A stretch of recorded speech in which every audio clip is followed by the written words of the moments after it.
হিজবুল্লাহর ভয়ানক রকেট হামলা প্রতিরোধে ব্যর্থ ইসরায়েল। এদিকে ফের পারমাণবিক যুদ্ধের হুমকি দিল উত্তর কোরিয়া। মার্কিন পররাষ্ট্র দপ্তরের ব্রিফিংয়ে বিডিআর হত্যাকাণ্ড, হাসিনার বিরুদ্ধে অভিযোগ ইস্যু।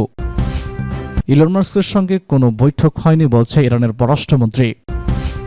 সর্বশেষে জানিয়ে দেব, সিরিয়ায় নতুন যুগের সূচনা, গঠন হচ্ছে বিশেষ ট্রাইব্যুনাল। হিজবুল্লাহর ভয়ানক রকেট হামলা প্রতিরোধে ব্যর্থ ইসরায়েল। লেবানন থেকে ফিলিস্তিনের হাইফা ও গ্যালানি অঞ্চলের দিকে কমপক্ষে ৩৫টি রকেট ছোড়া হয়েছে। ইসরায়েলি সামরিক বাহিনী জানিয়েছে, দক্ষিণ লেবানন থেকে এই রকেট হামলা চালানো হয় এবং এসব রকেট হাইফা এবং পশ্চিম গ্যালানির দখলকৃত অঞ্চলে আঘাত আনে। জায়নিস্ট গণমাধ্যমের খবরে বলা হয়েছে, ইসরায়েলি বিমান প্রতিরক্ষা ব্যবস্থা কোনো রকেট বিধ্বস্ত করতে সক্ষম হয়নি। হাইফা শহরের বিভিন্ন এলাকায় রকেট হামলার সতর্কবার্তা শোনার খবর পাওয়া গেছে। আল মায়াদিন টিভি চ্যানেল জানায়, হাইফার উত্তরে আল কিরিয়ুথ এলাকায় একাধিক বিস্ফোরণের শব্দ শোনা যায়। জায়নিস্ট গণমাধ্যমের খবর অনুযায়ী, দখলকৃত পশ্চিম গ্যালালির ইয়ারা শহরের একটি ভবন হিজবুল্লাহর মিসাইল হামলায় পুড়ে যায়। অপরদিকে অভিহিম ইয়ারা অংশপের গ্যালারির বেশ কয়েকটি শহরের রকেট হামলার সতর্কবার্তা জানানো হয়। ফের পারমাণবিক যুদ্ধের হুমকি উত্তর কোরিয়ার। আবারও দক্ষিণ কোরিয়া যুক্তরাষ্ট্র সহ শত্রুদের পারমাণবিক যুদ্ধের হুমকি দিল উত্তর কোরিয়ার নেতা কিম জং উন। তিনি কোরীয় উপদ্বীপে উত্তেজনা উস্কানি বৃদ্ধির জন্য যুক্তরাষ্ট্রকে অভিযুক্ত করেছেন। কিম বলেছেন, কোরীয় উপদ্বীপ কখনো এতটা বিপজ্জনক পারমাণবিক যুদ্ধের ঝুঁকির মুখে পড়েনি। শুক্রবার পিয়ংইয়ংয়ের একটি সামরিক প্রদর্শনীতে এসব কথা বলেছেন কিম। উত্তর কোরিয়ার রাষ্ট্রীয় গণমাধ্যম KCN শুক্রবার এক প্রতিবেদনে সব তথ্য জানিয়েছে। কিম জং উন আরও বলেছেন, আগে থেকেই বারবার স্পষ্ট হয়েছে ওয়াশিংটনের আক্রমণাত্মক ও শক্ততাপূর্ণ নীতির। তাদের কারণে কোরীয় উপদ্বীপের দ্বন্দ্ব ধ্বংসাত্মক থার্মোনিউক্লিয়ার যুদ্ধের রূপ নিতে পারে।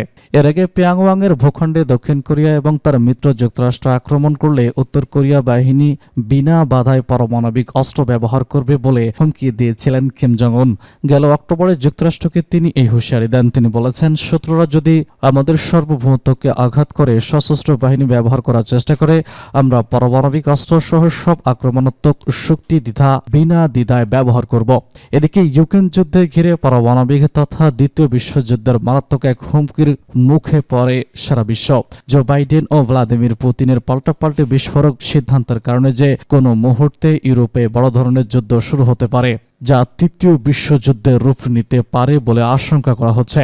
স্নায়ুযুদ্ধের প্রায় ৪০ বছর পর ফের দুই ভাগে বিভক্ত এই বিশ্ব পরাশক্তি যুক্তরাষ্ট্রের পাশে বেশিরভাগ দেশ থাকলেও শেষ পর্যন্ত রাশিয়ার পক্ষে কারা থাকবে তা নিয়েও মানুষের কৌতূহলের শেষ নেই।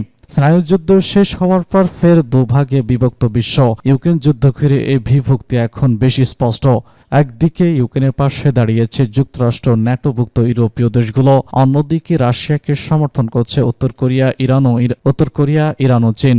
ইউক্রেন যুদ্ধে যদি শেষ পর্যন্ত ইউরোপ ছড়িয়ে পড়ে, তখন নিশ্চিতভাবে রাশিয়ার মিত্র দেশগুলো তার পাশে এসে দাঁড়াবে, এমনটাই মনে করছেন বিশ্লেষকরা।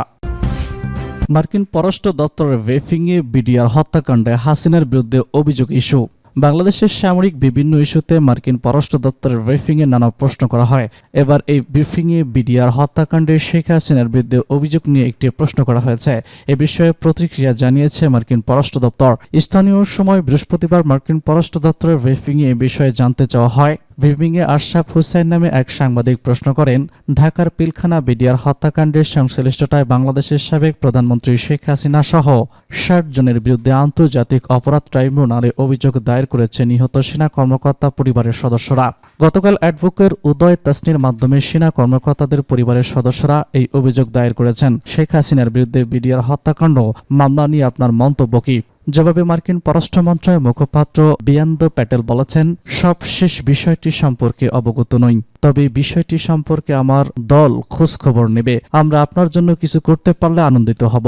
এর আগে বুধবার শেখ হাসিনার বিরুদ্ধে গুম সংশ্লিষ্টতা ও মার্কিন নিষেধাজ্ঞা ইস্যুতে যুক্তরাষ্ট্রের অবস্থান জানতে চাওয়া হয়। ব্রিফিংয়ে প্রশ্ন করা হয়, গণমাধ্যম নিউ ইয়র্ক টাইমসে বাংলাদেশে গুম মিশনের তদন্তের বিষয়ে একটি অনুসন্ধানমূলক প্রতিবেদন প্রকাশ করেছে। এতে সাবেক প্রধানমন্ত্রী শেখ হাসিনার সংশ্লিষ্টতার প্রমাণ মিলেছে। যুক্তরাষ্ট্র আগে জোরপূর্বক গুমের ঘটনায় জড়িতদের উপর নিষেধাজ্ঞা আরোপ করেছে। এ বিষয়ে আপনাদের কোনো মন্তব্য আছে কিনা? জবাবে দপ্তরের প্রধান মুখপাত্র বেয়ান দোপেলকো বলেছেন, গত 2 দশকে শত শত সাংবাদিককে জোরপূর্বক গুম করা হয়েছে। এমন প্রতিবেদনের বিষয়ে আমরা গভীর উদ্বিগ্ন। জোরপূর্বক মানবাধিকারের লঙ্ঘন এবং এটি আটক বা বন্দীরা অনির্দিষ্ট সময়ের জন্য ট্রমার ভিতরে দিয়ে পার করছেন, এমনকি তাদের অনিশ্চয়তার বিষয়ে পরিবারগুলোকেও ট্রমার ভিতরে যেতে হয়। আমরা অন্তর্বর্তী সরকারের এই অপরাধের তদন্তের চেষ্টাকে স্বাগত জানাই। এছাড়া আমরা ভিকটিম ও তার পরিবারের সদস্যদের জন্য ন্যায় বিচার প্রদানের জন্য ন্যায্য ও স্বচ্ছ প্রতিক্রিয়াকে উৎসাহিত করি। ইলন মাস্কের সঙ্গে কোনো বৈঠক হয়নি বলছে ইরানের পররাষ্ট্রমন্ত্রী।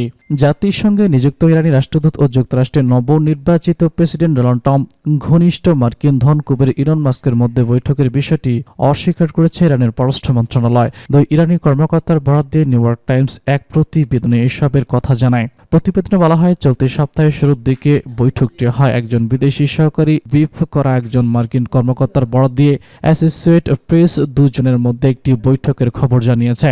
কিন্তু ইরানের পররাষ্ট্র মন্ত্রণালয়ের মুখপাত্র ইসমাইল বাঘাই বিষয়টি স্পষ্ট অস্বীকার করেছেন। তিনি বলেছেন, বৈঠক সংক্রান্ত মার্কিন মিডিয়ার সংবাদে দেখা তারা বিস্মিত হয়েছেন।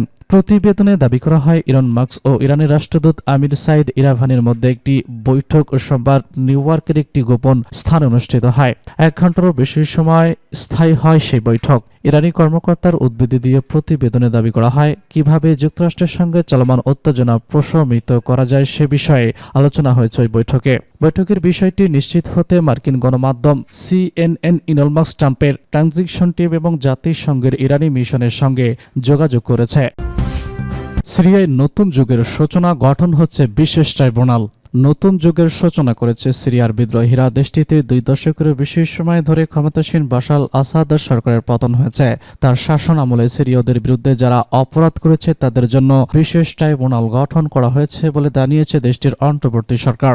আল জাজিরা এক প্রতিবেদনে সব তথ্য জানানো হয়েছে। অন্তর্বর্তী সরকারের মুখপাত্র ওবায়েদ আর-নাউদ এক সাক্ষাৎকারে বলেছেন, নতুন যুগের সূচনা করার জন্য নতুন সরকারের লক্ষ্যের একটি গুরুত্বপূর্ণ অংশ হল আইনের শাসন এবং দেশের বিচার ব্যবস্থার প্রতি জনগণের আস্থা প্রতিষ্ঠা করা।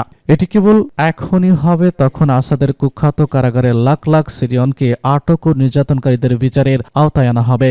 তিনি বলেছেন, আমরা অপরাধীদের জবাবদিহি করার মাধ্যমে সমাজের গভীর ক্ষতগুলো নিরাময় ও ন্যায়সঙ্গত ভবিষ্যতের পথ প্রশস্ত করার লক্ষ্যে এগিয়ে যাচ্ছে। সরকারের শীর্ষ অগ্রাধিকারের মধ্যে রয়েছে দুর্নীতিতে কলঙ্কিত রাষ্ট্রীয় গণমাধ্যমগুলোর সংস্কার করা। জানিয়ে আল রাউট বলেছেন, যেসব কর্মচারী অপরাধ করেছেন এবং সিরিয়ার জনগণের ক্ষতি করেছেন তাদের বরখাস্ত করা হবে এবং তাদের জবাবদিহি করা হবে। সরকার নিবেদিত প্রাণ, পেশাদার এবং দেশের প্রতি অনুগতের অগ্রাধিকার দেবে। তিনি বলেছেন, চাকরি শূন্য পদ সকলের জন্য উন্মুক্ত থাকবে। দেশ গঠনের জন্য আমাদের একত্রতাবদ্ধ হয়ে প্রচেষ্টা চালিতে হবে।